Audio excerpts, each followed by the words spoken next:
Isang pampasaherong bus ang tumagilid sa kalsada sa Villasis, Pangasinan. 21 pasahero sugatan. Naka-alerto Jeric Pasilyao.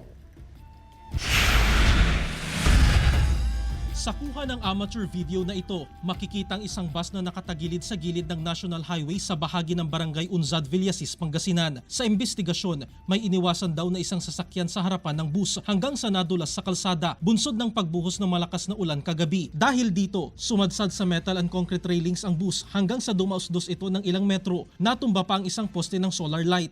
Ngayon po, nung binawi niya yung manibela sa tamang direksyon ay hindi na po niya nabawi. Bali, split seconds lang po. Yun po yung nangyari. Dahil sa insidente, sugatan ng 21 pasahero ng bus, gayon din ang driver at 2 konduktor. Maswerte namang walang nasawi sa insidente. Makikita ang tindi ng pinsalang naidulot ng aksidente sa bus kung saan nayupi at nagkabasag-basag ang mga salamin nito. Inaayos na rin ng DPWH ang mga nasirang railings. Lagi pong tatandaan yung speed limit po.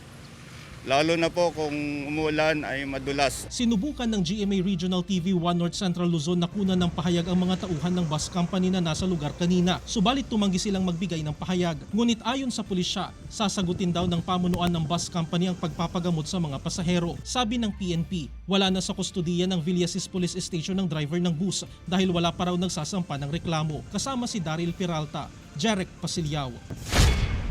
1 North Central Luzon.